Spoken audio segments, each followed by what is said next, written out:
네, 저희가 예고해드렸듯이 오늘 이재명 대통령과 여야 지도부 오찬 조금 전 12시부터 진행이 되고 있습니다.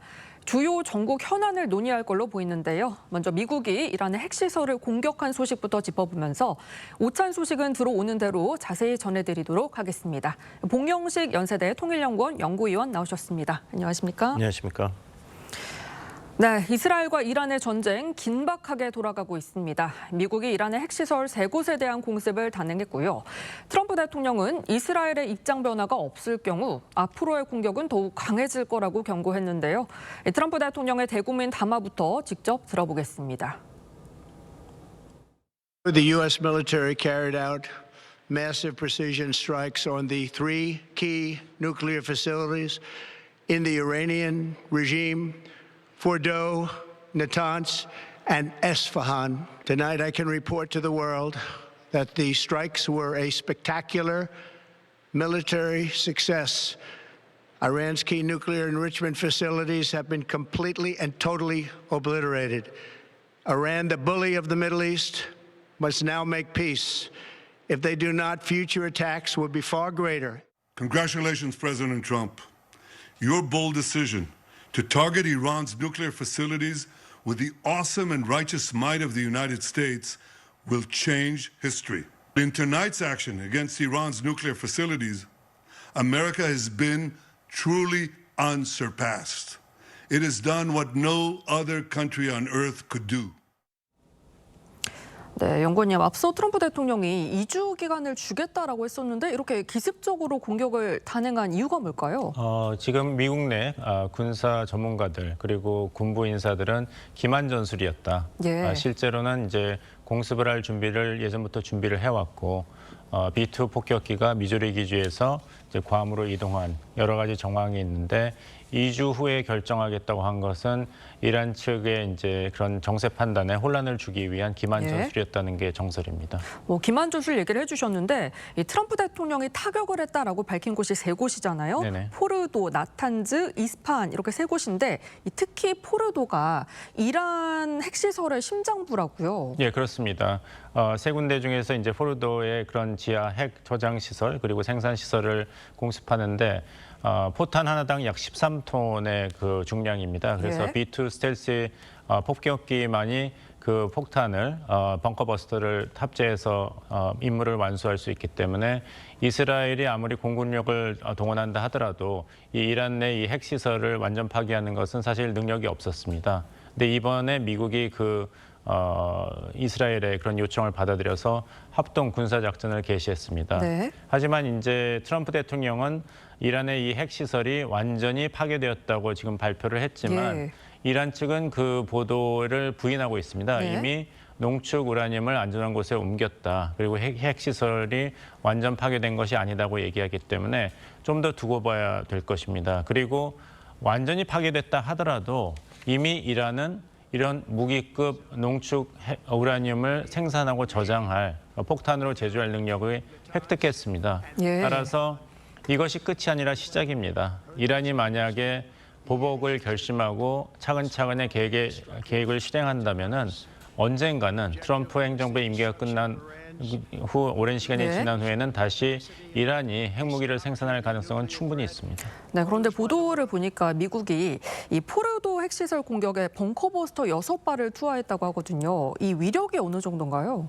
그러니까 60m, 지하 60m의 콘크리트로 방어 시설이 갖춰진 예. 시설까지도 파괴할 수 있는 능력인데 그 포르도의 이러한 핵 시설이 약 지하 100m 밑에 있는 것으로 보입니다. 그래서 한 발 가지고는 그 작전의 성공을 담보할 수 없었죠. 그래서 여러 발의 벙커버스터를 이제 폭격기를 동원해서 거기에 투하한 것이고 다시 말씀드립니다마는 작전 자체 그 시설 파괴라는 면에서는 성공했을지 모르지만 예. 만일 이란 군부가 이것을 미리 알고 거기에 핵심 그 시설 부품이라든지 농축 우라늄을 다른 곳으로 이전했다면은 사실상 이것은 이란의 핵 폭탄 생산 능력을 완전히 제거했다는 목표에는 부합하지 않는 없는 목표물을 타격한 그런 군사작전이 될 수도 있습니다. 저도 사실 그 부분이 궁금했는데 벙커버스터가 60m까지 네네. 뚫고 들어갈 수 있다는데 이 포로도 핵시설 같은 경우에는 90m 네. 아래에 있다고 하잖아요. 여러 발이 만약에 쏟아졌다면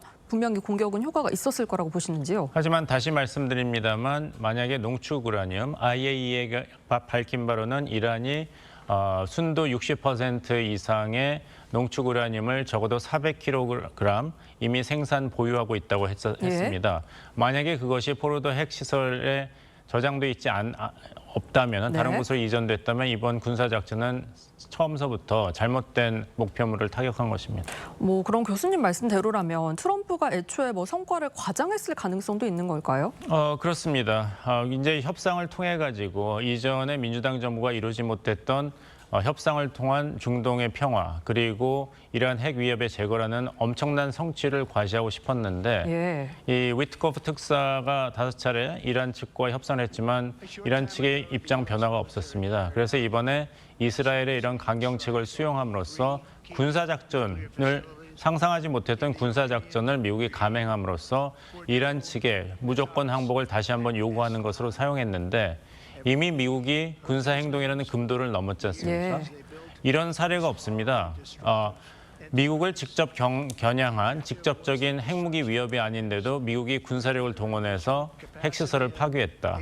2003년에 부시 행정부의 이라크 침공만 해도 당시에 이라크 내에 비밀 핵 시설이 있었다. 하지만 그것보다 더 중요한 이유는 사담 후세인 정권이 9.11 테러를 감행한 알카에다를 지원했다는 명목 때문에 전쟁을 했는데 그 당시에는 그래도 미국 국민들이 지지를 했죠. 미국이 공격을 받은 데 대한 항전이었으니까요. 근데 이번엔 그런 정당성이 없습니다. 그래서 곧 트럼프 행정부의 이번 군사행동에 대해서는 아마 극심한 국론 분열이 미국 내에서 일어날 것으로 보입니다. 이란의 선택지도 궁금한데요. 앞서 하메네이 같은 경우에는 자신이 암살당할 경우를 대비를 해서 미리 이제 후계자 3명을 지명을 했잖아요. 이란 앞에 남은 선택지 뭐가 있을까요? 일단 레짐 체인지가 일어난다 하더라도 이란 국민 입장에서는 그것이 꼭 부정적인 것만은 아닙니다. 1979년 백색 혁명 이후로 신정 정치 체제가 출범을 했는데 이란 혁명 수비대도 그렇고 그 찬란했던 페르시아 제국의 영광을 구현하는 데 실패하고 이 정치 세력, 신정 지도자들이 기득권 세력이 됐습니다. 이란은 경제적으로도 피폐해졌고 군사력적으로도 약해졌고 이렇다 할 성과가 없었기 때문에 이런 부패하고 무능한 정치 엘리트들이 이번에 이스라엘과 미국의 군사행동으로 제거가 되거나 실각을 한다면 이란 국민들은 그 결과에는 적극적으로 대응을 하고 좀 더 나은 정치 체제를 구축하기 위해서 힘을 모을 확률도 있습니다. 하지만 새로 탄생된 이란 정부는 굉장히 반미주의적인 그리고 반이스라엘적인 호전적인 정권이 될 것이기 때문에 이번 군사행동으로 내가 이란의 핵 위협도 영구히 제거했고 중동의 평화도 이루었다고 선언한 트럼프 대통령의 발언은 굉장히 단기적인 시각에서는 맞을 수 있지만 앞으로 10년, 20년, 30년을 보고 난다면 미국의 악몽이 되살아날 가능성이 높습니다. 2003년부터 이라크에 17년, 아프가니스탄에 20년 전쟁을 하면서 미국이 쇠락하고 중국이 부상했는데 그게 반복될 가능성이 높습니다. 네, 앞으로의 중동 정세도 좀 우려가 되는데 이번 미국의 전쟁 개입이 이스라엘과 이란의 전쟁에 불을 붙였다라고 볼 수 있을까요? 네, 양쪽 다 굉장히 그 전쟁의 피로감을 느끼고 있기 때문에 2023년부터 그리고 이란으로서는 군사적인 대응을 할 그런 군사력이 소진된 상태입니다. 따라서 지루한 무력 공방은 계속될지 몰라도 우리가 생각하는 전면적인 확전이 계속 이스라엘과 이란 사이에서 일어날 확률은 오히려 적다 말씀드리겠습니다. 네, 지금까지 봉영식 연세대 통일연구원 연구위원과 함께 급박하게 돌아가는 중동 전세 짚어봤습니다. 연구원님 말씀 감사합니다.